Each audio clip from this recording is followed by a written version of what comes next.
TIL There are consumers who are known as harbingers of failure. They have a knack for buying products that turn out to be market flops. When the harbingers buy a product at least 3 times, it's really bad news. The probability of success for that product drops 56%. I kinda feel myself in this. I like a lot of niche stuff that doesn't really break into mainstream even though I find them pretty good. But then I go like, oh, this manga is a banger, it will get big at the second chapter and it becomes huge anyway. Looking at your Farron. It is mostly just curiosity though. I see something that stands out and I check it out. Sometimes it is good, most of the time it is kinda mediocre, and sometimes it is really bad. Either way it gets logged in the statistics, and most of the time the turnout isn't good.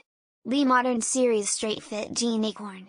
Just checked my purchase history and bought one pair in 2017, 2018, and 2019. Decided I would buy 10 pairs in 2020 and found out they were discontinued and all the similar 3 spandex dress pants just don't fit the same.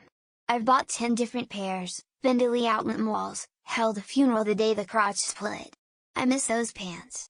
This is one of countless products that I miss. Screw this article for being right on the nose. Explains why I love shopping at Ollie's and Big Lots too. I wonder if I'm a harbinger. I preferred Atari 5200 over just about every other video game system until the Dreamcast, and then I liked the Dreamcast. I loved Coca-Cola with coffee. I prefer manual transmission cars. I probably would have bought a Betamax if they were still in the running once I was old enough and financially able to get myself a VCR. I loved my Windows Phone, much more than Android or iPhone. I do believe that if I like a product passionately it will almost certainly be a market failure. Either the conclusion or the title is incoherent because none of this makes any sense. It's definitely the title. A clearer one might say. One study found that a certain group of consumers gravitates to products that fail. It is likely that this group tolerates more risk than other consumers. These people aren't freaking wizards, as the title might have you believe. I also don't see how this helps anyone. The article is like, WHO could have known watermelon Oreos would not be popular. Mind blown, mind blown, mind blown. I seem to be the opposite. Everything I try and hate with a passion seems to thrive and be everywhere. For instance, I love donuts, and last year there were these new donut flavored cookies from a known donut brand. I bought all 3 flavors they launched. They all tasted like shit, like some artificial flavoring crap. Terrible.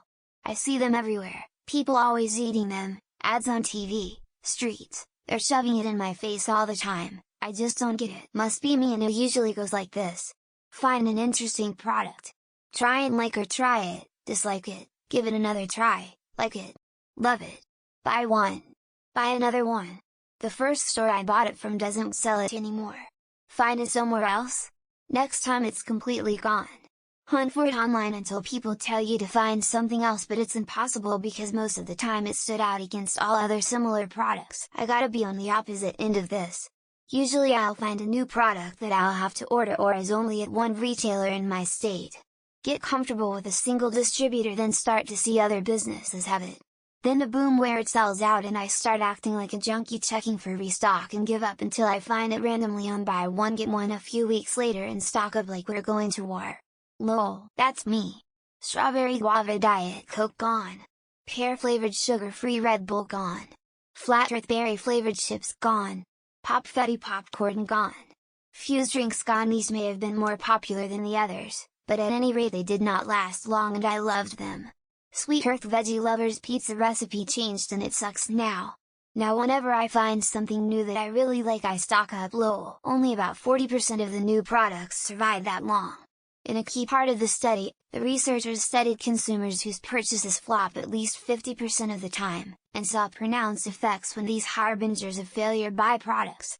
So, 60 of products are failures, and you're labeled a harbinger of failure if at least 50 lower than average. Then of your purchased products fail. I just discovered Pepsi Nitro a couple months ago.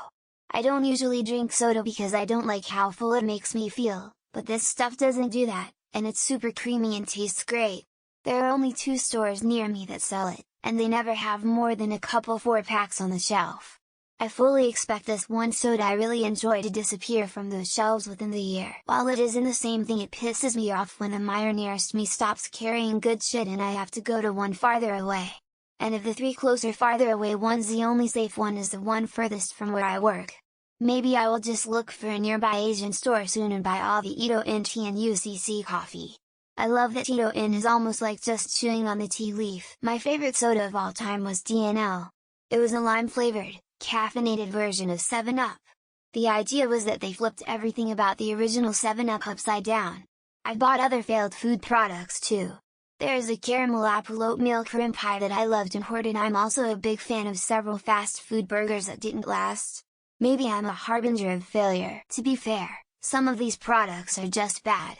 Take the spicy Mountain Dew for example. Who was buying that? The Pepsi guys at the store I worked at hated the weird Mountain Dew flavors because they just wouldn't sell and Pepsi would send a crap ton of them. They sold a bit in smaller individual bottles, but we're also talking big 12 and 25 packs. Literally no one would buy them. Around the same time Burger King had the Rocket Power toys. They had Shake 'em Up fries, a packet of cheese powder in an empty paper bag. You dumped in your fries and cheese powder and shook them and they were absolutely incredible. Since then Burger King has changed their fries and it wasn't that a good change. I miss my Shake 'em Up fries. Sour Isle toys were also amazing. Does this work with jobs, too? I've worked at 4 places so far. The first 3 jobs closed down within a year after I left. 2 of those jobs were around for decades. When I started the job I'm at now I told a co-worker I was surprised I was hired. Every spot on the application where it asked for the address and phone number, I wrote no longer in business. To this day I am mad about the watermelon Oreos. Like, FR bro, green cookie, red creme like, it failed because of course it didn't look anything like what it purported to be. It could have been great, but they didn't want to mess with the food coloring in the golden cookie assembly line and now I'm never getting a watermelon Oreo. A long time ago Walmart used to carry some sodas in a little glass bottle. They had a Coke-like soda, lemon lime, cherry, root beer, grape and orange flavors. You could get them as a case. It had the name of something Springs. They were cheap and tasted better than the major brands. Pretty sure Walmart bought them out and shut them down. No, Bubs, Ray Universe and the economy. They're intertwined in a chaotic dance of shitnami waves. These people, these harbingers of failure, they're the shit whisperers. They're shit moths, drawn to the shit flame, buying shit products. Spreading the shit specter far and wide. Bubbles Mr. Leahy, you're scaring me. I am definitely one of those people. Thing that I love that has since disappeared. Sugar waffles by brand Waffle. I bought so many. Vanilla and Odd Wallas I drank at least one of those a day. Sobe citrus drink. This Fruit Mother branded get, it was so good. And so many others. What about those of us who buy it after it fails and costs way less? Would I try your truffle hot sauce for its asking price of $15? Hell nope. Did I come back for more when it was in the clearance shelf for $2? You best bet your dill flavored sunflower seeds and health chips I did. This is me with candy flavors. Worst of which was when they dumped the original Lifesaver flavors. Lime, orange, and lemon all in the same pack. If scratch my mouth raw eating those. But at least with Skittles, they brought the lime flavor back even if it did cause cancer for a bit. Lol. I think I've found my people. Some personal hits. HD DVD over Blu-ray. Windows Phone. Zune. Ford Flex. The killer is that they changed the design of my toilet seat 2 weeks after I bought it, and don't make the part to fix the damn slow close anymore. Damn it. The article says that these people may just be less risk averse than most consumers, so I don't really see how these findings are significant. If they're people who will buy a new product just for the hell of it, then they're also buying new products that succeed. Fluffy stuffed bacon flavored cotton candy. It just sat on the shelves until one family bought one, fell in love with it and bought them all, never saw it again. It's been years and they still ask about it. Now I can tell them they're harbingers of failure. This happens to me all the time. My favorite thing ever was called Half Pops, just a little can of half-popped popcorn kernels that you could buy in stores around 2000. I ate cans and went back to restock and they were gone and never returned. My people. I have years worth running list. It's a joke in my family. If I like something now I try not to like it too much, don't buy too often or talk all about it. Can't overreact or it'll fly away like a bird or butterfly that landed nearby. It's pretty interesting and it's a sliding scale. So everyone has an opportunity to be a harbinger. Are you over 40? If you buy this product you have made it uncool. Are you under 20? If you buy this product, you have made it for kids. In other words, these group of people are underserved and offer a segment of the market that will always buy your product because others always pull their product off the shelf because a consistent group of people happen to like the item. Me. My last two favorite sour candies got discontinued.